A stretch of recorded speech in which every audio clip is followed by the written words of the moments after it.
हमारा next topic रहेगा इसमें structure of the glucose.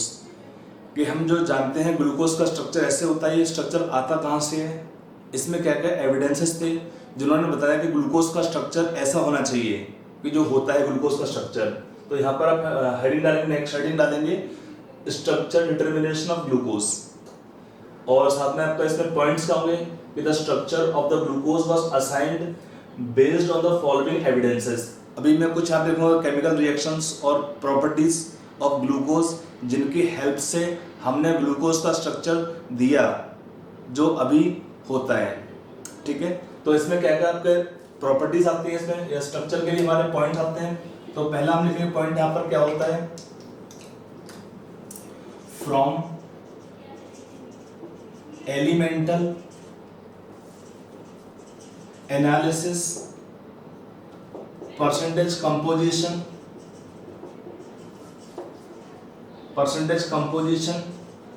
determination,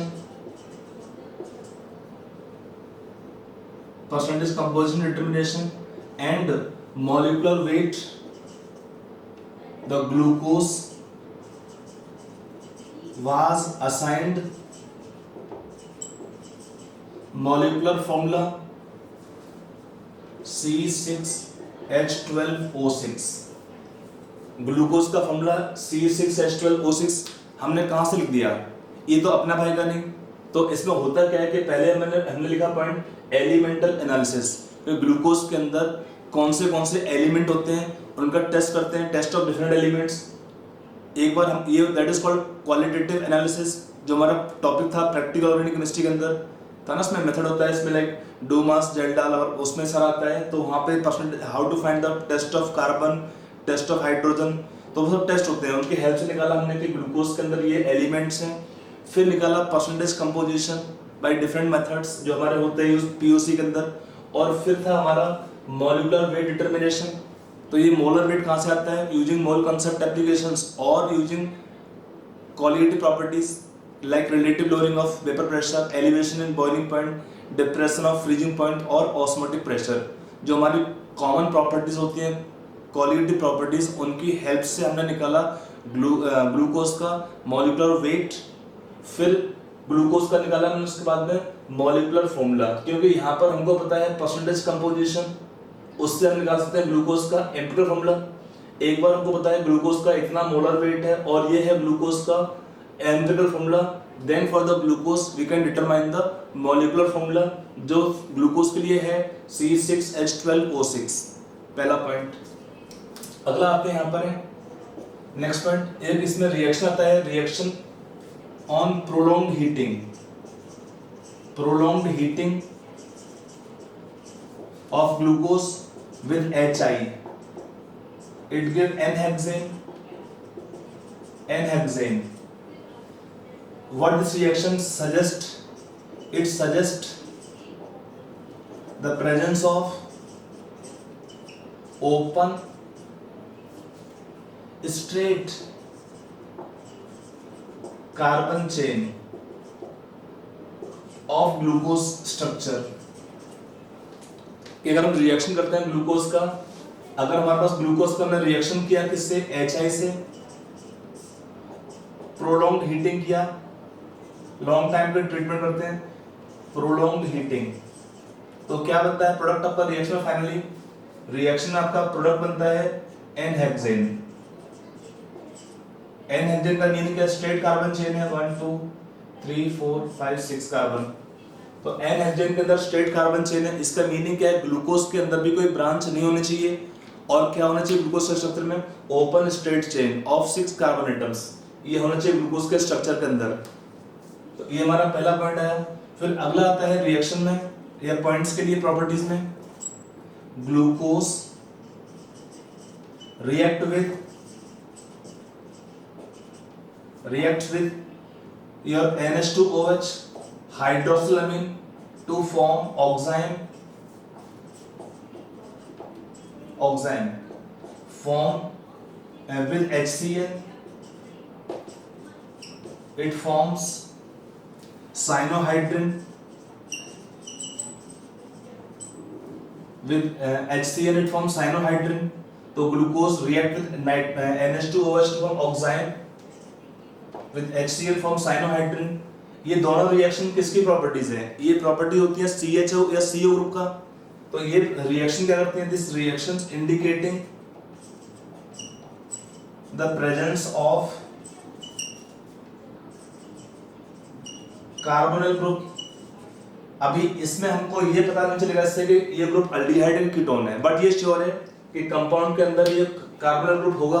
इस ग्रुप की वजह से ही आपका रिएक्शन हो सकता है ऑक्साइन फॉर्मेशन और HCl। अगर मैं लिखता हूँ रिएक्शन वाइज तो मतलब हमारे पास ग्लूकोज दिया है, CHO का स्ट्रक्चर बनता ही है CHOH होल 4 CH2OH। अगर इसका हम रिएक्शन करते हैं NH2OH से तो क्या बनेगा आपका प्रोडक्ट में oxime formation CH double bond NOH।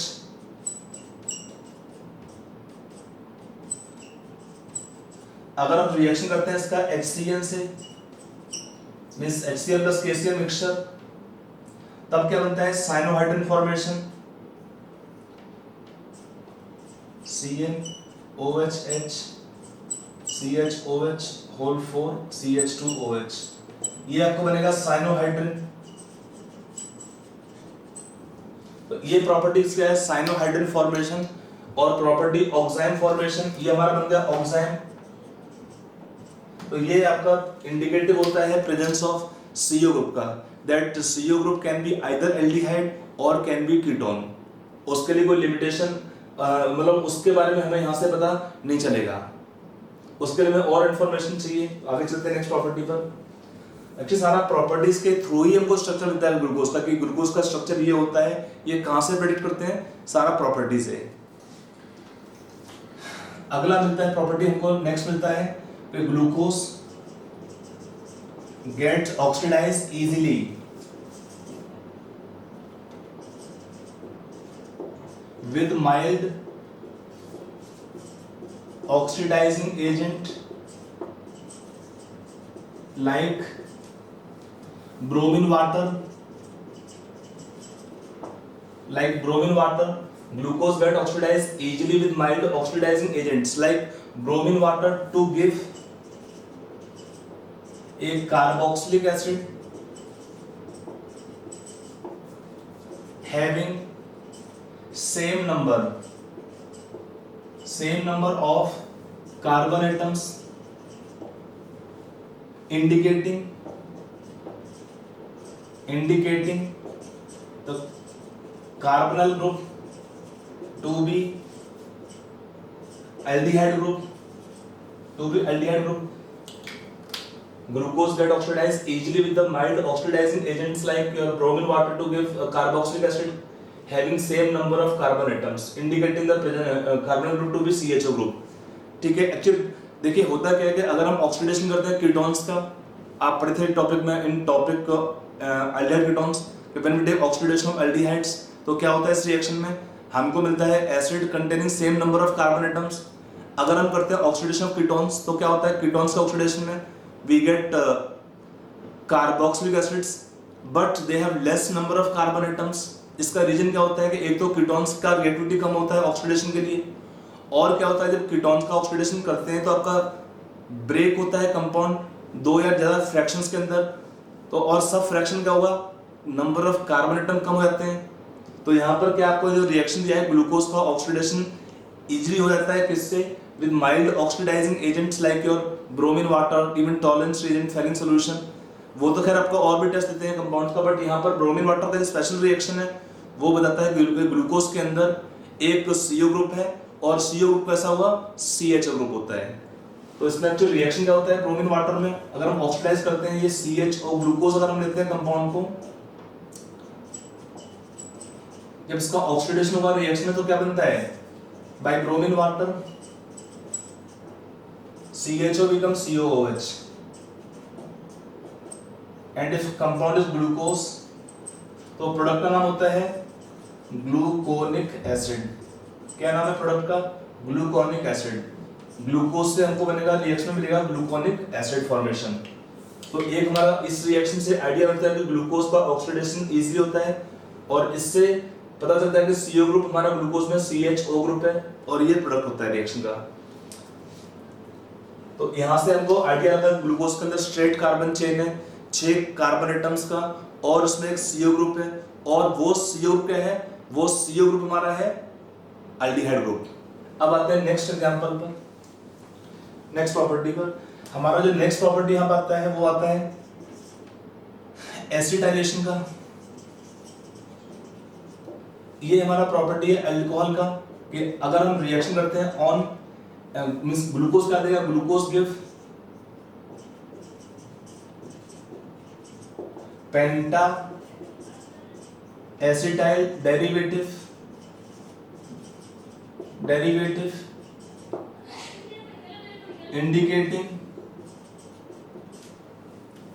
indicating the presence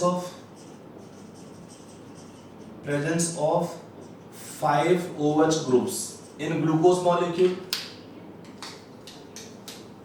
and these 5 OH groups must be attached to different carbon atoms. These 5 OH groups must be attached to different carbon atoms. समझ में आ रहा है? क्योंकि आप जानते हैं कि अगर सेम कार्बन के पास 2 OH होंगे या 3 OH होंगे तो कंपाउंड का स्टेबिलिटी कम होता है और क्या होता है, ऐसे कंपाउंड रेडली वाटर एलिमिनेट करते हैं और क्या बनता है, अगर 2 OH होंगे तो CHO बनेगा या कीटोन बनता है, 3 OH पे COOH बनता है। बट ग्लूकोज में ऐसा नहीं होता है, ग्लूकोज इज स्टेबल सिंस इसका रीजन क्या है, since glucose is stable, it means glucose और इट इज स्टेबल। ग्लूकोज अपने आप वाटर नहीं निकालता है, इसका मीनिंग जो 5 के 5 OH ग्रुप होना चाहिए, डिफरेंट पोजीशन पर होना चाहिए। बनता कैसे इस रिएक्शन में, देखिए अगर हम रिएक्शन करते हैं ग्लूकोज का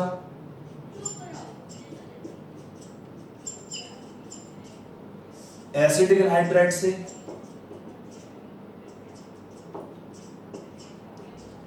तो यहाँ पे 5 क्लोरीन कंज्यूम करते हैं यहाँ पर और प्रोडक्ट क्या बनता है CHO और CHOAC, AC का मीनिंग होता है COCH3 होल 4 और CH2O COCH3। ये आपका होगा ग्लूकोज का पेंटा एसिटाइल डेरिवेटिव ऑफ ग्लूकोज। जब हम रिएक्शन करते हैं ग्लूकोज का एसिटिक एनहाइड्राइड से या एसिटाइल क्लोराइड से तो क्या बनता है, पेंटा acetyl derivative of glucose.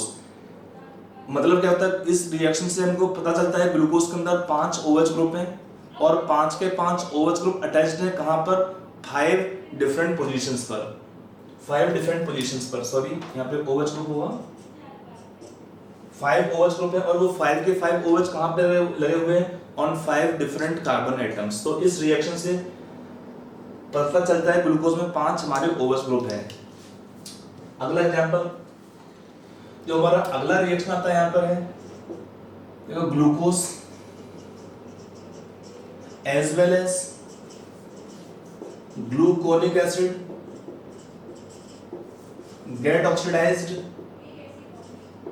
get oxidized with by dilute nitric acid HNO3 to give dicarboxylic acid, that is called as glucaric acid or also called saccharic acid. Saccharic acid indicating the presence of one primary alcoholic group in both compounds.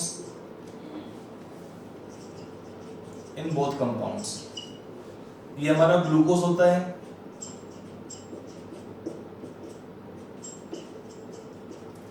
इसका हम oxidation करते हैं भाई nitric acid, तो क्या आएगा reaction में product CHO become COOH, COOH। ये हम लेते हैं ग्लूकोनिक एसिड मींस COOH जो था हमारा CHOH होल 4 CH2OH, ये हमारा होता है ग्लूकोनिक एसिड। ये बनेगा हमारा ग्लूकारिक एसिड और ये ग्लूकोज है। तो अगर हम ग्लूकोज का ऑक्सीडेशन करते हैं विद डाइल्यूट HNO3 तो सॉरी बाई ब्रोमीन वाटर, तो क्या बनता है हमारा ग्लूकोनिक एसिड। अगर हम इसका ऑक्सीडेशन करते हैं या इसका ऑक्सीडेशन करते हैं, यहाँ पे एरो बैकवर्ड है, ये हमारा कंपाउंड है ग्लूकोनिक एसिड, तो भी हमारा कंपाउंड सेम बनता है COOH टॉप और बॉटम पर। इसका मीनिंग क्या होता है, इसका रोल क्या है HNO3 का, कि it oxidize aldehyde and primary alcohol to COOH।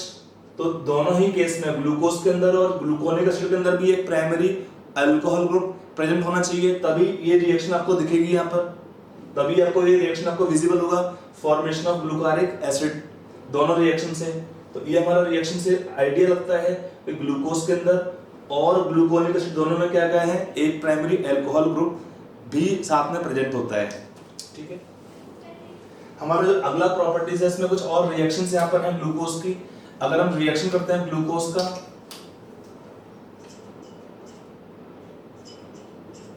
कुछ रिएक्शन ऑलरेडी कर भी चुके हैं पहले से भी,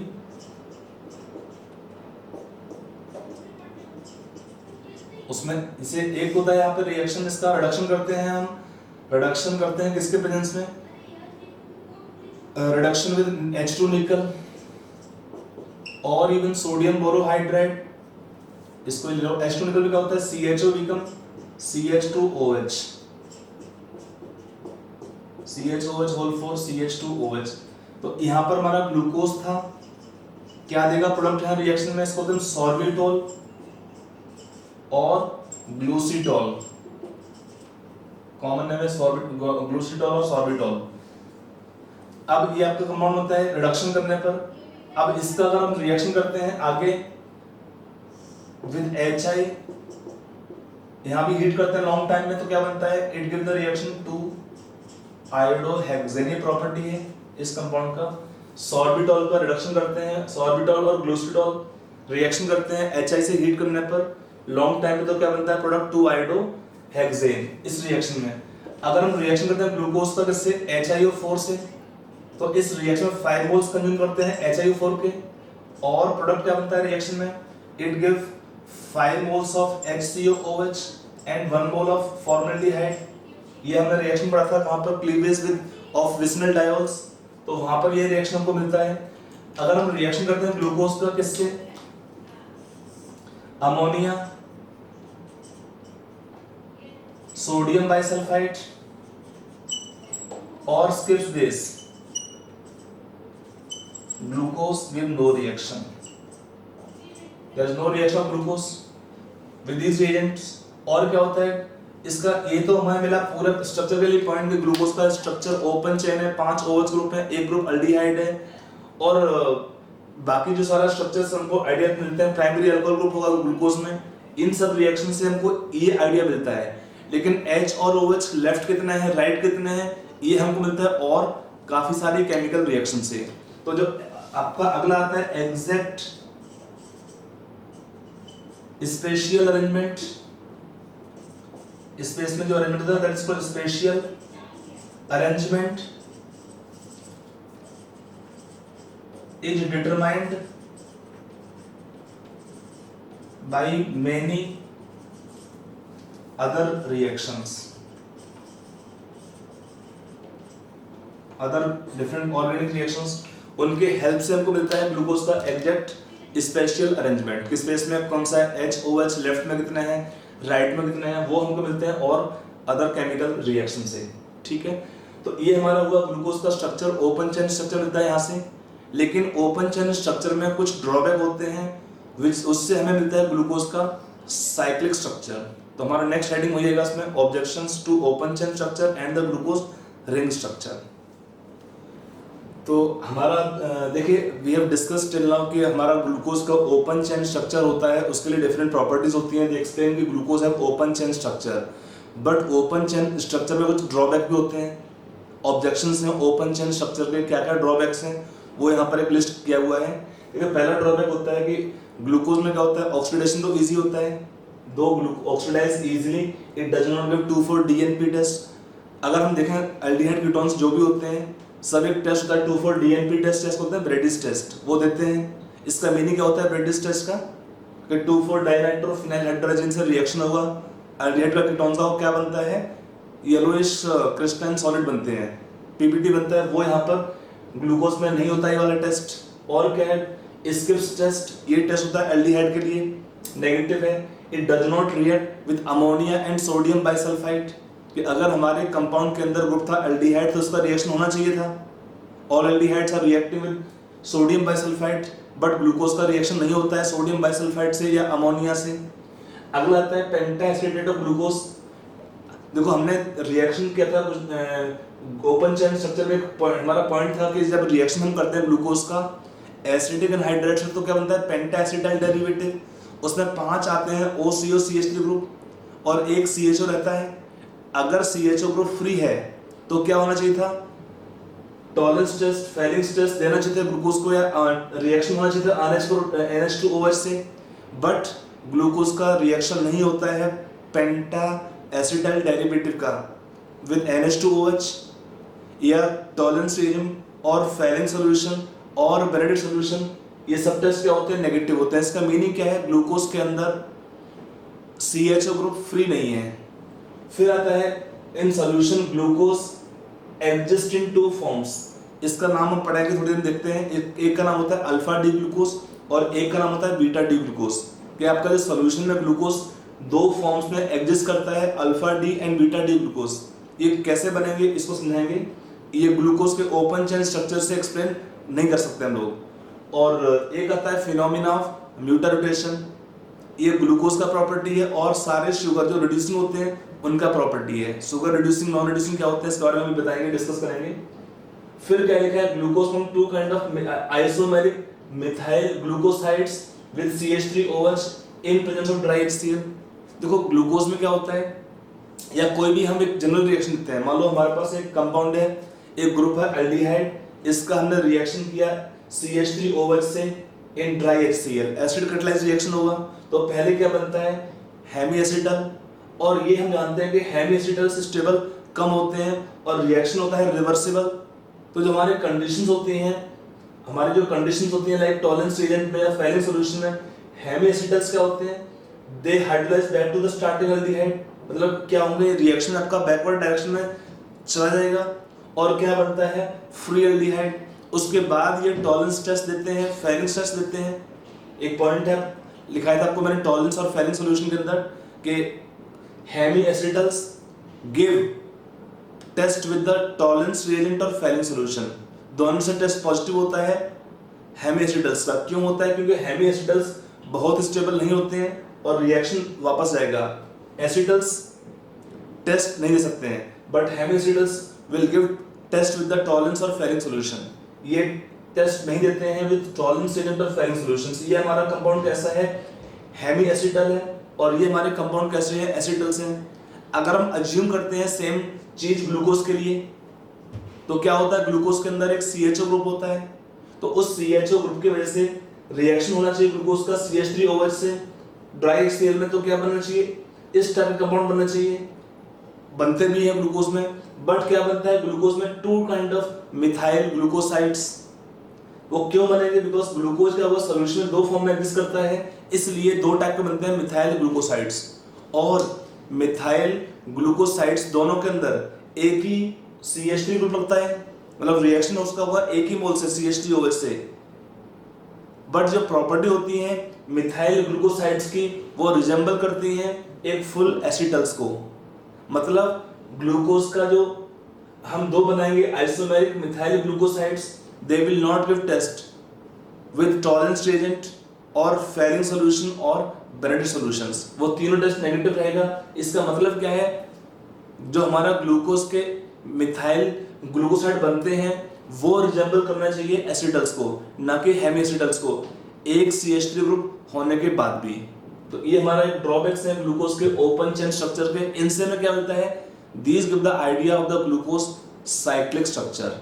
तो हमारा नेक्स्ट पॉइंट रहेगा साइक्लिक स्ट्रक्चर ऑफ ग्लूकोज। आपका नेक्स्ट हेडिंग हम यहाँ डाल लेते हैं हेडिंग को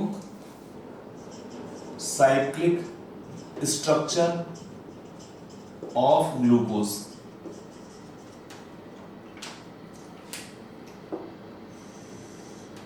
देखो होता है क्या ग्लूकोज के अंदर, अगर हम स्ट्रक्चर ड्रॉ करते हैं, ये हमारा ग्लूकोज का स्ट्रक्चर है।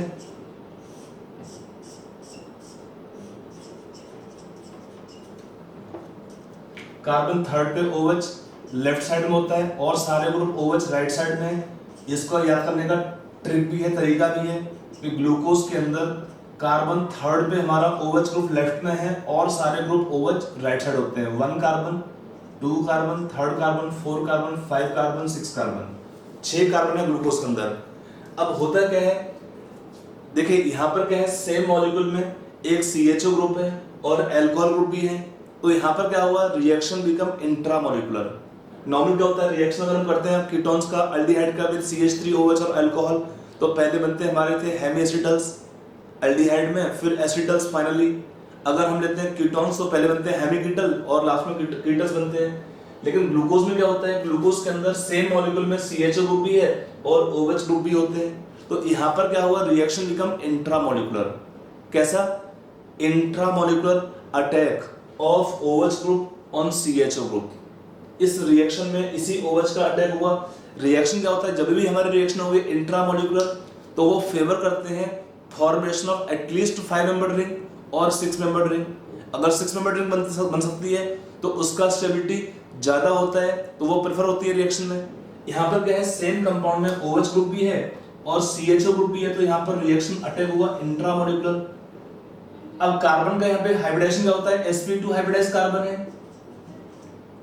तो sp2 का मीनिंग क्या होता है, ज्योमेट्री क्या है, कार्बन के चारों तरफ ट्रायगोनल प्लेनर ज्योमेट्री होगा।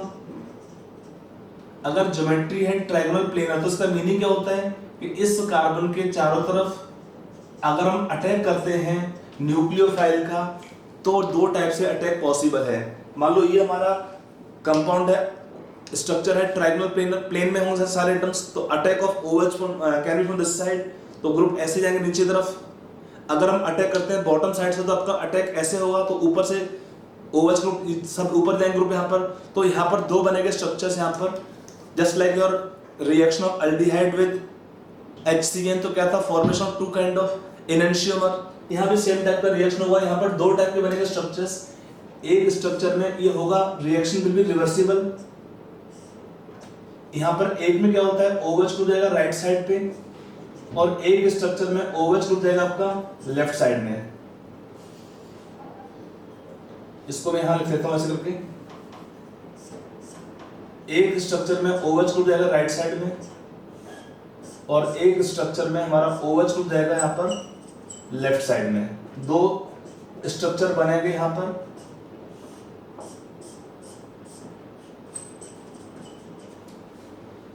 बाकी सबका कॉन्फ़िगरेशन सेम रहेगा, केवल एक कार्बन को छोड़ के यहाँ पे ये नया बॉन्ड बन जाएगा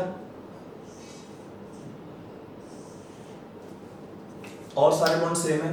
अब इसमें है क्या स्ट्रक्चर, देखिए H OH H H, यहाँ पे OH H OH, बाकी केवल कार्बन नंबर 5 का रिएक्शन हुआ है। ये कार्बन नंबर 1 है, carbon 2, carbon 3, carbon 4, carbon 5, carbon 6। यहाँ पे कार्बन नंबर 1, 2 पे हमारा सेम कॉन्फ़िगरेशन है, 3 पे भी सेम कॉन्फ़िगरेशन है, 4 पे भी सेम कॉन्फ़िगरेशन है, 5 पे जो हमारा नया बॉन्ड बन जाएगा कार्बन 1 से जुड़ेगा।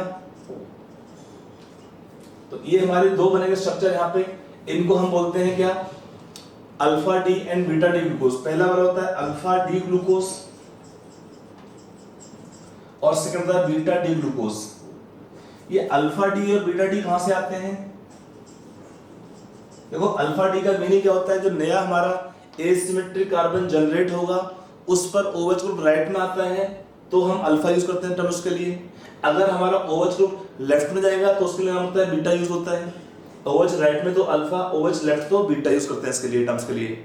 समझ में नहीं आ रहा है कि अगर हमारा OH ग्रुप राइट में गया अल्फा, बीटा लेफ्ट में जाने पर होता है नाम इसका। ये 2 होते हैं कंपाउंड, इन दोनों को हम क्या बोलते हैं, these 2 compounds are called as anomers. ये टोल्ड समटाइम डेफिनेशन सर कुछ टाइम पहले कहा था कि they are they can be taken stereoisomers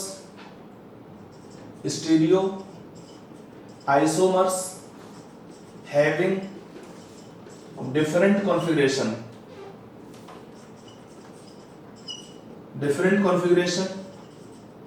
at C1 first asymmetric carbon, और जो आपका नया बनता है हेमी एसिटल और हेमी कीटल कार्बन,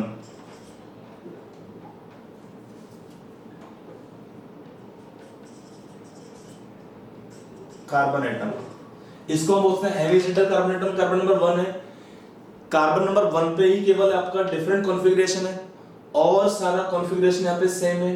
कार्बन 2 3 4 5 जो भी है उसमें हमारा कॉन्फ़िगरेशन सब सेम है। तो इन दो कंपाउंड को हम क्या बोलते हैं? एनोमर्स।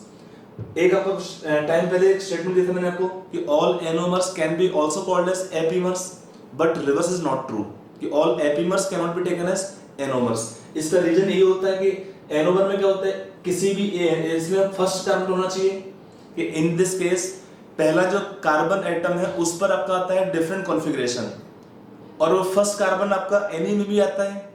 एनी का मतलब क्या, कोई सा भी carbon, may be first second third कोई भी हो सकता है, तो इसको फर्स्ट को हम बोलेंगे एनोमरिक कार्बन। कार्बन नंबर 1 को हम क्या बोलते हैं यहाँ पर? Carbon number 1 will be called as anomeric carbon atom. और दोनों में क्या होता है, एनोमेरिक कार्बन में डिफरेंट कॉन्फ़िगरेशन होने से ये एक दूसरे के एनंशियोमर नहीं है, ध्यान रखिएगा। We can not call these two compounds as enantiomers। enantiomer क्या होते हैं? The compound having relation as mirror image but non superimposable। इनमें दोनों में क्या आपस में रिलेशन है, न तो ये एक दूसरे के मिरर इमेज है और न ही सुपर इम्पोजेबल है। We can call them diastereomer. This compound can be called as diastereomer which are having different relation, they are not enantiomer। और होता क्या है कि आप जानते हैं कि अगर हम कंपाउंड हो गए डायस्टेरियोमर तो यहाँ पे क्या होता है, they have different physical properties and also chemical reactivity with other optically and inactive, optically active as well as optically inactive compounds. तो इन दोनों का फिजिकल प्रॉपर्टीज भी डिफरेंट होता है, लाइक मेल्टिंग पॉइंट्स डिफरेंट होते हैं दोनों के। इसको मैं भी बोलता हूँ, एक देखो इसमें हम जो मेल्टिंग पॉइंट का वेरिएशन है, अगर हम दोनों कंपाउंड बोलते हैं अल्फा डी ग्लूकोज में, इसमें क्या होता है, एक टर्म आता है हमारा कंपाउंड का अल्फा नॉट, इसका वैल्यू है अल्फा डी ग्लूकोज के लिए प्लस 111 डिग्री, और इसमें होता है अल्फा नॉट का value around plus 19.5 degree, around 19 लिखना चलता है, कोई दिक्कत नहीं है।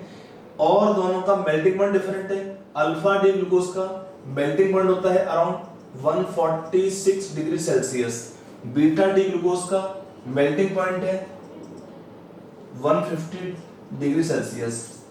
देखो अल्फा नॉट के बारे में हम नहीं बोल सकते हैं कि अल्फा क्यों चेंज हुआ या क्यों डिफरेंट है।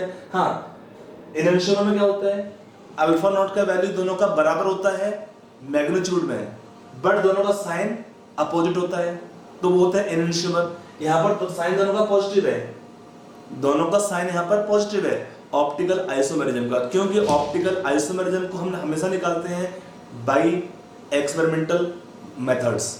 हम ऑप्टिकल आइसोमेरिज्म को कभी भी जो है देख के बोलते हैं कि साइन प्लस है कि माइनस है कि इतना वैल्यू है, पॉसिबल नहीं है।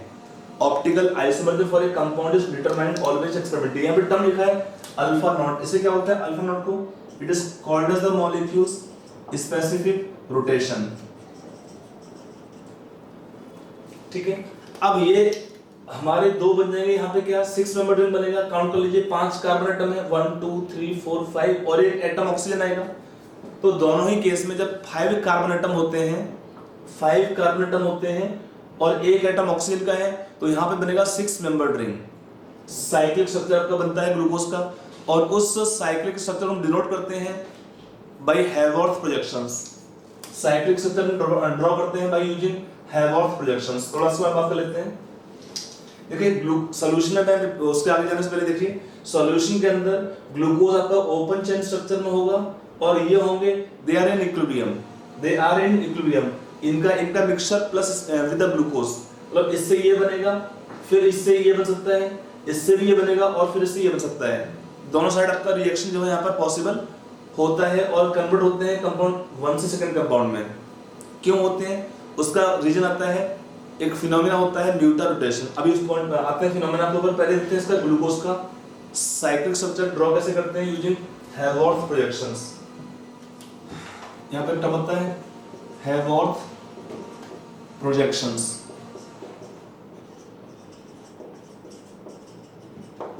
हैवर्थ प्रोजेक्शंस क्या होता है इस हैवर्थ प्रोजेक्शंस के अंदर? देखिए ये होता है basically for carbohydrates specially use करते हैं। कंपाउंड अगर साइक्लिक होता है तो दो स्ट्रक्चर ड्रॉ करते हैं। एक होता है आपका 6 मेंबर्ड रिंग, 1 एटम ऑक्सीजन, इसको होता है पायरान। और एक होता है 5 membered ring, 1 atom oxygen, aromatic compound ये वाला, इसका नाम होता है फ्यूरॉन। तो अगर हमारे पास कंपाउंड 6 मेंबर्ड रिंग होता है तो हम उसको लिखते हैं पायरान टाइप स्ट्रक्चर में। 6 मेंबर्ड रिंग होगा, इसमें 5 एटम कार्बन है और 1 एटम होगा ऑक्सीजन का। अगर हमारे पास 5 मेंबर्ड रिंग है, उसमें 1 एटम है ऑक्सीजन का और 4 एटम कार्बन के हैं, तो उसको हम ड्रॉ करते हैं by writing furan type structure. यहाँ पर ग्लूकोज क्या है? ग्लूकोज में अल्फा डी ग्लूकोज देखिए स्ट्रक्चर वाइज। ग्लूकोज का अल्फा डी स्ट्रक्चर में ये हमारा था अल्फा डी प्लस ग्लूकोज। इसको हमको लिखना है, कैसे लिखेंगे? इसमें 5 एटम कार्बन है और 1 एटम ऑक्सीजन का है, तो इसको हम ड्रॉ करते हैं एज 6 मेंबर्ड रिंग। तो 6 मेंबर्ड रिंग कैसे ड्रॉ करेंगे? इसमें इसका तरीका है ड्रॉ करने का, ध्यान से देखिए एक बार समझ जाओगे तो बहुत इजी है ड्रॉ करना। आप एक रिंग ड्रॉ करते हैं, राइट कॉर्नर पर हम ड्रॉ करेंगे ऑक्सीजन एटम, और फिर बाकी हमारा 6 मेंबर्ड रिंग हमने ड्रॉ कर दिया, और फिर हम बॉन्ड पॉइंट करते हैं अप एंड डाउन, नंबरिंग करते हैं राइट इस ओ के बाद नेक्स्ट कार्बन से। इसको हम कार्बन नंबर 1 बोलेंगे, कार्बन 2 3 4 5। एक रूल होता है carbon number 6 will be always on top, ये हमने लिख दिया। कार्बन 6 का रूल क्या है? हमेशा टॉप में जाएगा, या जो भी लास्ट कार्बन होगा हमेशा टॉप में आता है। अब उसके बाद क्या क्या बचता है? जो भी ग्रुप राइट साइड में है उनको हम प्लेस करते हैं कहां पर? On the bonds pointing in downward direction. जो ग्रुप राइट साइड वाले ग्रुप है उनको हम प्लेस करते हैं उन बॉन्ड्स पर जो हमारे डाउनवर्ड डायरेक्शन में है, OH OH, फिर अगला H और फिर यहां पर OH। और जो ग्रुप लेफ्ट साइड में है उसको हम प्लेस करते हैं on the bonds pointing in up direction. Same sequence में 1 पे हमारा H लेफ्ट में था तो ऊपर, यहाँ पे फिर से H, यहाँ पे OH और यहाँ पे H। जो ग्रुप हमारे राइट साइड में है, सुन लीजिए ध्यान से फिर से, कि जो ग्रुप हमारे राइट साइड में है उनको हम प्लेस करते हैं उन बॉन्ड्स पर जो हमारे बॉन्ड्स डाउनवर्ड डायरेक्शन में पॉइंट करते हैं, और जो ग्रुप लेफ्ट साइड में है उनको हम प्लेस करते हैं उस पोजीशन पर जो हमारे अप डायरेक्शन में प्रोजेक्ट करते हैं। तो ये हुआ हमारे ग्लूकोज का अल्फा डी का स्ट्रक्चर।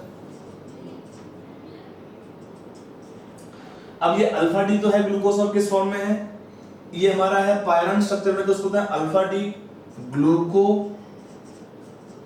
पायरानोज, रिजेंबलिंग पायरन तो ग्लूको पेरानोज। जो भी हमारे कंपाउंड रिजेंबल करते हैं पायरन को तो उनमें हम यूज करते हैं वर्ड पेरानोज। अगर वो रिजेंबल करते हैं फ्यूरॉन को तो नाम होता है उसका फ्यूरानोज, तो नाम उसका होता है फ्यूरानोज स्ट्रक्चर।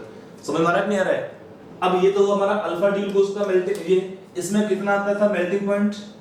अल्फा नॉट हमने ओनली बोला था इसमें डिफरेंट है प्लस 111 डिग्री। एक था मेल्टिंग पॉइंट, कितना था उसका मेल्टिंग पॉइंट? 146 degree Celsius. अगर हम मेल्टिंग पॉइंट देखते हैं ग्लूकोज का, अल्फा डी ग्लूकोज का कितना आता है? 146 डिग्री सेल्सियस। ये कम था बीटा डी ग्लूकोज से, क्योंकि इसका रीजन क्या होता है? Geometrical arrangement. In alpha D glucose अगर आप देखेंगे ध्यान से तो कार्बन नंबर 1 2 और कार्बन नंबर 1 एंड 4 दोनों में क्या है? There sis configuration. 1 2 पर सिस कॉन्फ़िगरेशन है, 1 4 पे सिस कॉन्फ़िगरेशन आता है। अगर हम अभी देखते हैं स्ट्रक्चर बीटा डी ग्लूकोज का, तो उसमें क्या होता है? ये दोनों ही कॉन्फ़िगरेशन कैसे होते हैं? ट्रांस। और अब जानते हैं मेल्टिंग पॉइंट के अंदर अगर हमारे ग्रुप सेम होते हैं तो ट्रांस आइसोमर्स सिमेट्रिकल होते हैं, उनका पैकिंग ज्यादा क्लोज होता है मॉलिक्यूल का स्ट्रक्चर में, open in the crystal structure. तो ट्रांस वाले मेल्टिंग पॉइंट ज्यादा होते हैं। समझ में आया कि नहीं पॉइंट कि इसमें ग्लूकोज में हमारा C1C2 पे सिस कॉन्फ़िगरेशन है, C1C4 पे सिस कॉन्फ़िगरेशन है, और सिस में क्या होता है मेल्टिंग कम होते हैं। अगर हम ट्रांस ड्रॉ करते हैं इस कंपाउंड का तो देखते हैं ट्रांस में इसी कंपाउंड को हम देखते हैं बीटा डी ग्लूकोज में क्या था हमारा केवल कार्बन 1 डिफरेंट था, तो ये हमारा स्ट्रक्चर होगा बीटा डी ग्लूकोज का इन द फ्यूरानल स्ट्रक्चर।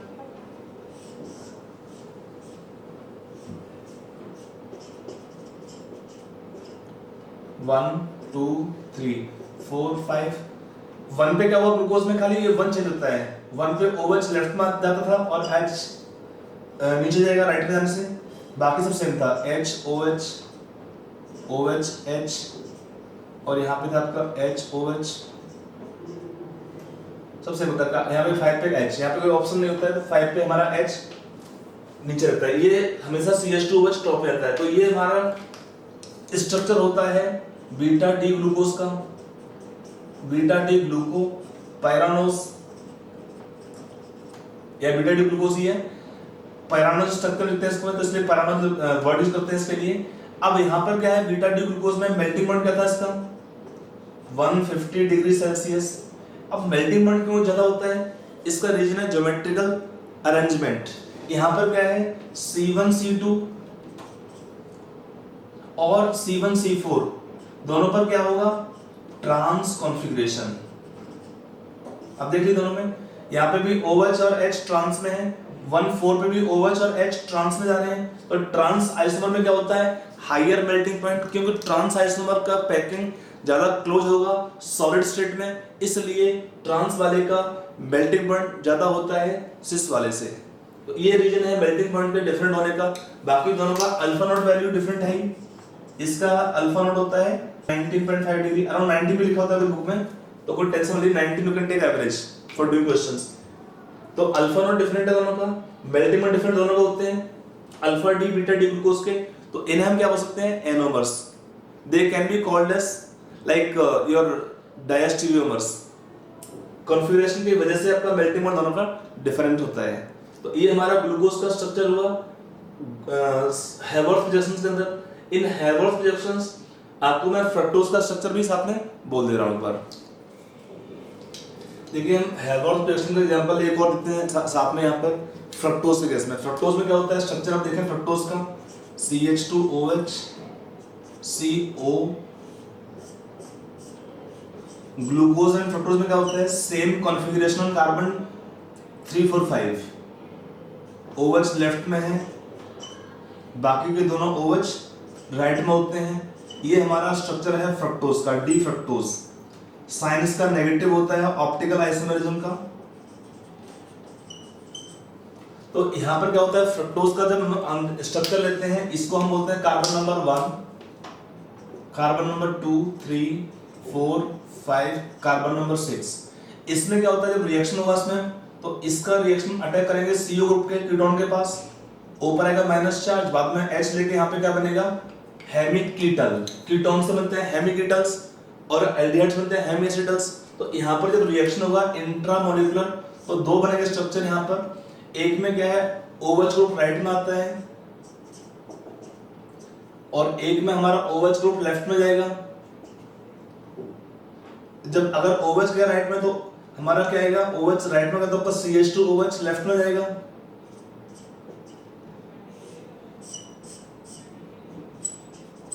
ये कार्बन 3 4 5 थे यहाँ पर। अब इसमें क्या होगा स्ट्रक्चर में एक रिंग बनाएंगे, यहाँ पे रिंग साइज क्या होगा 5 मेंबर रिंग बनेगा। ये कार्बन नंबर 1 है, कार्बन 2, कार्बन 3 4 5, कार्बन 6। थर्ड पे OH लेफ्ट में है, बाकी के दोनों OH राइट में थे। लेकिन अब क्या होगा कार्बन 5 इन्वॉल्व हो जाएगा इस टाइप के रिंग फॉर्मेशन में। तो इसको हम देखो OH राइट में आया तो उसको बोलते हैं अल्फा डी फ्रक्टोज। अब साइन छोड़ दीजिए अल्फा डी फ्रक्टोज। अल्फा का मीनिंग क्या है कि जो नया कार्बन बनता है एसिमेट्रिक उसके पास अगर हमारा OH ग्रुप राइट साइड में जाता है तो अल्फा यूज करते हैं, अगर नया C के पास OH लेफ्ट में आएगा तो उसको यूज करते हैं बीटा डी टर्म्स के लिए। ये हुआ अल्फा डी का।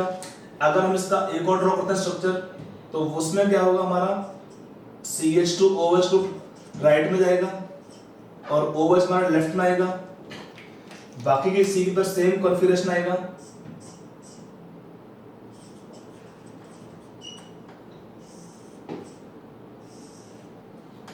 थर्ड पे OH लेफ्ट में है, बाकी के दोनों एक OH राइट में है और एक आपका इन्वॉल्व हो जाएगा रिंग फॉर्मेशन में। तो यहाँ पर क्या बनता है,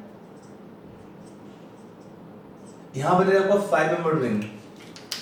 इसमें 4 एटम कार्बन के इन्वॉल्व होते हैं रिंग फॉर्मेशन में, 1 2 3 4, और एक एटम होगा ऑक्सीजन का इन्वॉल्व होता है। तो ये हमारा होता है बीटा डी फ्रक्टोज।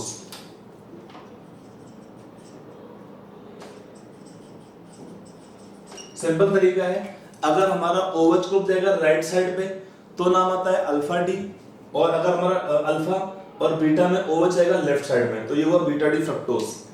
अब यहाँ पर क्या है, 5 मेंबर रिंग है, तो इस 5 मेंबर रिंग को कैसे ड्रॉ करते हैं, इन हेवर्थ प्रोजेक्शंस। इसको हम ड्रॉ कर सकते हैं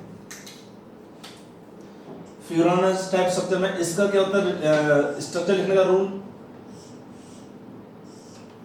ड्रॉ 5 मेंबर रिंग। नंबरिंग आपका स्टार्ट हुआ इस साइड से, राइट साइड से, कार्बन नंबर 2 3 4, सॉरी 2 3 4 यहां पर रह गया, 5, कार्बन 6 ऑलवेज ऑन टॉप। बाकी के क्या होता है इसमें, कार्बन नंबर 2 पे क्या है, OH ग्रुप राइट साइड में है, तो on the bonds pointing in downward direction, यहां पर H, यहां पे फिर से OH, यहाँ पे और स्पेस या ऑप्शन नहीं है 5 पे। अगर CH2OH टॉप में जाएगा तो H को हमको बॉटम पे लिखना ही पड़ता है। अब आते हैं कार्बन 2, फिर से लेफ्ट में क्या है CH2OH, अगले में OH और अगले पे H। ये वो हमारा स्ट्रक्चर अल्फा डी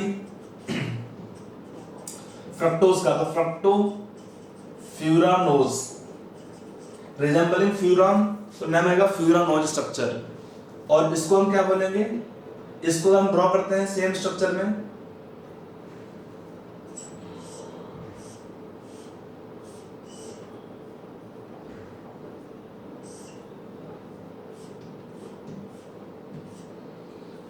इसमें 1 पे 1 हमारा हुआ CH2OH, ये कार्बन 1 था, यहाँ पे कार्बन नंबर 1 ये होगा, 2 3 4 5, यहाँ पे CH2OH, टॉप में जाएगा कार्बन 6। और ग्रुप कौन से हैं, अब आपको बच गया OH लेफ्ट में है, अगले में OH लेफ्ट में था, अगले में H लेफ्ट में है, यहाँ पे तो स्पेस ही और कोई ऑप्शन नहीं है। यहाँ पर क्या था CH2OH राइट में, फिर अगला H राइट में है, फिर अगला OH ग्रुप राइट साइड पे है। ये हमारा आई थिंक क्लियर आपको होगा ड्रॉ करने का तरीका। इसमें beta D fructo furanose resembling furan, तो नाम आएगा फ्यूरानोज स्ट्रक्चर। तो ये हमारा स्ट्रक्चर हुआ फ्यूरानोज स्ट्रक्चर, किसके लिए लेते हैं, फ्रक्टोज के लिए। तो ये चीज कॉमन स्ट्रक्चर है, इसका स्ट्रक्चर हमको आगे देखना पड़ेगा जब हम स्ट्रक्चर पढ़ेंगे डाइसैकेराइड का। तो ये हमारा हुआ how to write the Haworth projections of formulas for the sugars, carbohydrates. I hope आपको ये स्ट्रक्चर लिखना समझ में आपको आया होगा ठीक से। अब हमारे कुछ और पॉइंट थे ग्लूकोज के बारे में, जो हमारे ऑब्जेक्शंस थे ग्लूकोज के ओपन चेन स्ट्रक्चर के, उनको ऑब्जेक्शन को कैसे एक्सप्लेन करते हैं, by the glucose cyclic structure. तो आई होप ये हेवर्थ प्रोजेक्शन पार्ट में क्लोज कर रहा हूँ फिलहाल। ये आपका तरीका बहुत सिंपल है ड्रॉ करने के लिए। 2 टाइप के रिंग बनेंगे, 5 मेंबर रिंग, तो उसको हम लिखते हैं फ्यूरॉन स्ट्रक्चर में, और एक बनता है 6 मेंबर रिंग, उसको हम लिखते हैं पायरॉन टाइप स्ट्रक्चर के अंदर। तो फ्यूरानोज बोलते हैं इनके लिए, और उनके लिए बोलते हैं टर्म फ्यूरॉन, उसके लिए टर्म बोलते हैं पायरॉनोज फॉर 6 मेंबर्ड रिंग्स। अब वापस आते हैं ग्लूकोज के ओपन चेन स्ट्रक्चर के ड्रॉबैक पे, कि वो ड्रॉबैक कैसे एक्सप्लेन करते हैं ग्लूकोज के हम साइक्लिक स्ट्रक्चर से। देखिए इसमें हमारे जो ड्रॉबैक थे ग्लूकोज के, एक तो होता है कि in solution glucose can exist in 2 forms, तो वो हमारे कैसे हुआ, this cyclic structure glucose it explains क्या क्या पॉइंट ये करेगा, एक्सप्लेन करेगा। पहला पॉइंट था existence of 2 types of glucose in solution। कौन से होते हैं, they are anomers। That is alpha and beta D glucose. Alpha and beta D glucose ये बनते क्यों हैं? Due to ring formation, due to ring formation और साइक्लिक स्ट्रक्चर। ग्लूकोज के अंदर क्या होता है? रिंग फॉर्मेशन होता है, 6 मेंबर्ड रिंग बनता है। क्यों बनता है? क्योंकि सेम मॉलिक्यूल के अंदर हमारा CH2OH CHO ग्रुप होता है, एल्डिहाइड ग्रुप होता है और उसमें अल्कोहल ग्रुप भी होते हैं। तो रिएक्शन होगा CHO ग्रुप का अल्कोहलिक ग्रुप के साथ में, और उस रिएक्शन की वजह से आपको क्या होता है? ग्लूकोज में 2 टाइप के बनेंगे हमारे structures, alpha D and beta D glucose. I hope ये पॉइंट में आपको आया होगा। फिर एक था इसमें ड्रॉबैक था, फिनोमिना ऑफ म्यूटा रोटेशन। ये टर्म क्या होता है? ये थोड़ा सा टर्म इंपॉर्टेंट है। It explains also the phenomena of muta rotation। अब ये टर्म होता क्या है म्यूटा रोटेशन? देखो ये क्या होता है म्यूटा रोटेशन? यहां पर it is phenomena of spontaneous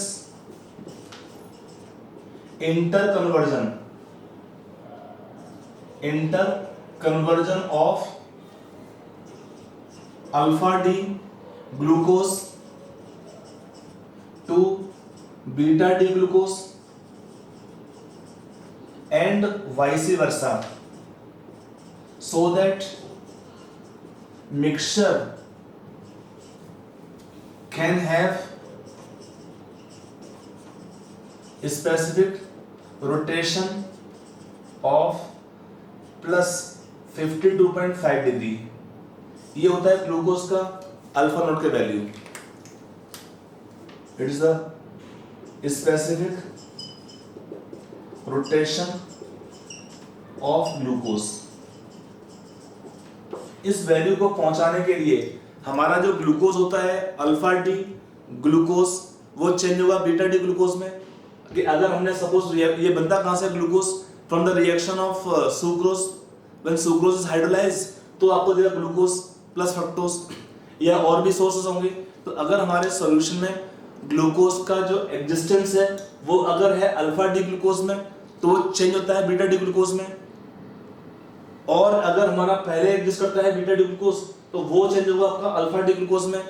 they will inter convert from 1 to 2nd structure. क्यों करते हैं? ताकि उनका जो मिक्सचर होता है उसका स्पेसिफिक रोटेशन होना चाहिए प्लस 52.5 डिग्री। इस वैल्यू को अक्वायर करने के लिए, इस वैल्यू को पहुंचने के लिए वो चेंज होंगे 1 से 2nd स्ट्रक्चर में। अगर अल्फा डी ग्लूकोज है उसका अल्फा नॉट कितना था? प्लस 111 डिग्री, और बीटा डी ग्लूकोज में कितना होता है अल्फा नॉट का वैल्यू? Plus 19.5 degree. अगर आप 19 लेते हैं तो कोई प्रॉब्लम नहीं है क्वेश्चन सॉल्व करने के लिए। तो यही फिनोमिना हम इसको बोलते हैं म्यूटा रोटेशन। ये प्रॉपर्टी शुगर्स में आता है। All in fact all monosaccharides can show this phenomena of mutarotation, क्योंकि वो रिंग बनाते हैं स्ट्रक्चर्स के अंदर, और जब रिंग बनता है तब उस केस में 2 टाइप के स्ट्रक्चर्स में आपको आ ही जाते हैं। तो यहाँ पर क्या है, देखिए ये टर्म हुआ म्यूटा रोटेशन का मीनिंग। अगर क्वेश्चन पूछेगा सॉल्यूशन में अल्फा डी ग्लूकोज ये चेंज होगा बीटा डी ग्लूकोज में, और वाइस वर्सा चेंज होगा, तो मिक्सचर क्या होगा? Mixture will be at equilibrium. ध्यान रखिए sir, mixture will be at equilibrium. Through open chain structure ये कन्वर्ट होते हैं 1 से 2nd स्ट्रक्चर में, कि थ्रू ओपन चेन स्ट्रक्चर ये चेंज होगा इसमें और ये चेंज होगा वापस इसमें। तो ये चेंज होते हैं। तो अगर क्वेश्चन पूछ लिया कि सॉल्यूशन के अंदर कितना परसेंटेज होगा अल्फा डी ग्लूकोज का और कितना परसेंटेज होगा बीटा डी ग्लूकोज का, उसको हम निकाल सकते हैं इस डेटा के नॉलेज से। देखो अगर हम अज्यूम करते हैं कि ग्लूकोज का अमाउंट था स्टार्टिंग में 1 मोल, तो हमारा ये 0 था, and when we take at equilibrium point तो x mole will change to x moles of beta D glucose, या x फ्रैक्शन चेंज होगा आपका बीटा डी ग्लूकोज में। तो कितना फ्रैक्शन चेंज होता है बीटा डी ग्लूकोज में, उसको निकालना है। तो कैसे निकालेंगे?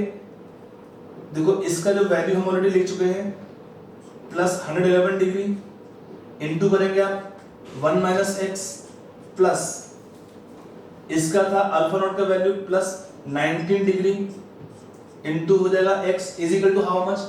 Plus 52.5 degree. अगर हम अज्यूम कर लें कि ये जो वैल्यू पर मोल का है, तो पर मोल में ये फ्रैक्शन अगर x है तो ये फ्रैक्शन बचा रह जाएगा 1 माइनस x फ्रैक्शन, ये आपका फ्रैक्शन बचा रहेगा 1 माइनस x फ्रैक्शन। तो इसका मीनिंग टोटल कितना होगा, टोटल कितना होगा अल्फा नॉट का वैल्यू मिक्सचर का, ये था ग्लूकोज का अल्फा डी ग्लूकोज का अल्फा नॉट का वैल्यू इनटू मोल्स, और ये बीटा डी ग्लूकोज का अल्फा नॉट का वैल्यू है इनटू मोल्स कर देंगे तो इसका वैल्यू आना चाहिए इसके बराबर। तो अगर हम सॉल्व करते हैं तो कितना आएगा, x का वैल्यू अराउंड 0.636 और परसेंटेज वाइज 63.6% या नियरली यू कैन टेक 64%। तो इसका मीनिंग क्या हुआ, सॉल्यूशन के अंदर ये परसेंटेज है बीटा डी ग्लूकोज का, तो रिमेनिंग कितना आएगा अल्फा डी ग्लूकोज का परसेंटेज होगा, फ्रैक्शन होगा मिक्सचर के अंदर, इसका फ्रैक्शन आएगा 1 माइनस x, हम बोल सकते हैं इसको 0.364 और अराउंड 36.4%। थोड़ा बहुत वैल्यू चेंज करेगा, टेंशन मत लीजिए इसमें, आपको टर्म थोड़ा क्लियर होना चाहिए कि टर्म का मीनिंग क्या होता है म्यूटर रोटेशन का, और साथ में इसका रिलेशन अगर निकालना पड़े तो कितना आता है, ये होता है नियरली 64% ग्लूकोज केस में, और ये होता है नियरली 36% मिक्सचर के अंदर। और मिक्सचर कहां पर होगा, mixture will be at equilibrium, दोनों का फॉर्म में रहता है। और ये प्रॉपर्टी किसका है, म्यूटर रोटेशन का। ऑल, इसमें थोड़ा सा पॉइंट आप और ऐड कर सकते हैं, ऑल रिड्यूसिंग शुगर्स, इसका मीनिंग क्या होता है, the sugar which reduce Tollens reagent, Fehling solution,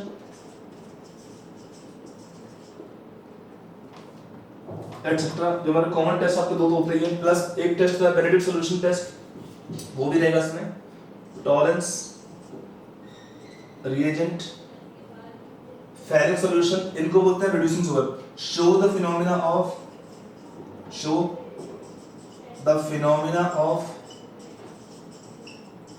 म्यूटर rotation.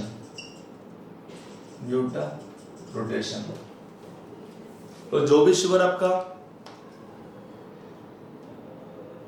Reducing, जो भी आपका शुगर शो करता है फिनोमेना ऑफ म्यूटर रोटेशन, वही केवल रिड्यूसिंग होते हैं नेचर में। रिड्यूसिंग शुगर का मीनिंग क्या होता है, ये कंपाउंड क्या है आपके, टॉलरेंस रिएजेंट और फेरिंग सॉल्यूशन क्या कंपाउंड होते हैं, दे आर ऑक्सीडाइजिंग एजेंट, तो they oxidize the sugars to COOH group या और ग्रुप में ऑक्सीडाइज करते हैं। तो अगर शुगर का ऑक्सीडेशन होगा तो इन कंपाउंड में क्या होता है, रिडक्शन होता है। तो शुगर क्या करते हैं, इनको रिड्यूस करते हैं, मीनिंग खुद का शुगर में क्या होता है, ऑक्सीडेशन होता है इन कंपाउंड्स के साथ में। तो जो भी शुगर आपके होते हैं रिड्यूसिंग नेचर, उसका मीनिंग होता है they reduce tolerance reagent to give silver they reduce tolerance reagent to give silver mirror and ferric solution to give red ppt of Cu2O। और सारे शुगर जो रिड्यूसिंग होते हैं वो शो करते हैं फिनोमेना ऑफ म्यूटर रोटेशन। ध्यान रखिए, all monosaccharide whether keto sugar or aldose sugar show the phenomena of mutarotation. सब डाइसैकेराइड नहीं करते हैं। डाइसैकेराइड में क्या होता है, अभी आपको मैं स्ट्रक्चर दूंगा तब दूंगा डाइसैकेराइड, और ये वाला पॉइंट है कि डाइसैकेराइड में क्या होता है, अगर डाइसैकेराइड में किसी भी एक यूनिट के पास उसमें होता है फ्री हेमी एसिडल OH ग्रुप, तभी शुगर क्या होता है, रिड्यूसिंग होता है डाइसैकेराइड में। ये मैं आपको पॉइंट दिखा दूंगा, पॉइंट ये इंपॉर्टेंट पॉइंट है, काफी इंपॉर्टेंट पॉइंट है आपका जेई मेंस स्पेशली एडवांस के लिए। तो एनीवे ये आपका पॉइंट हुआ यहाँ पर। अब ये दो ड्रॉबैक हमने एक्सप्लेन किए, बाकी के ड्रॉबैक थोड़ा और देख लेते हैं। देखो बाकी के दो ड्रॉबैक हमारे और थे, क्या था, एक था formation of two types of methyl glucosides. Formation of two types of methyl glucosides वो क्यों बनते हैं, because of two types of glucose. Glucose क्या होता है, सॉल्यूशन में दो टाइप एग्जिस्ट करता है, alpha D glucose and beta D glucose. तो हमारे बनेंगे दो टाइप के मिथाइल ग्लूकोसाइड्स जो करस्पॉन्ड करते होंगे इन दो टाइप के स्ट्रक्चर्स को।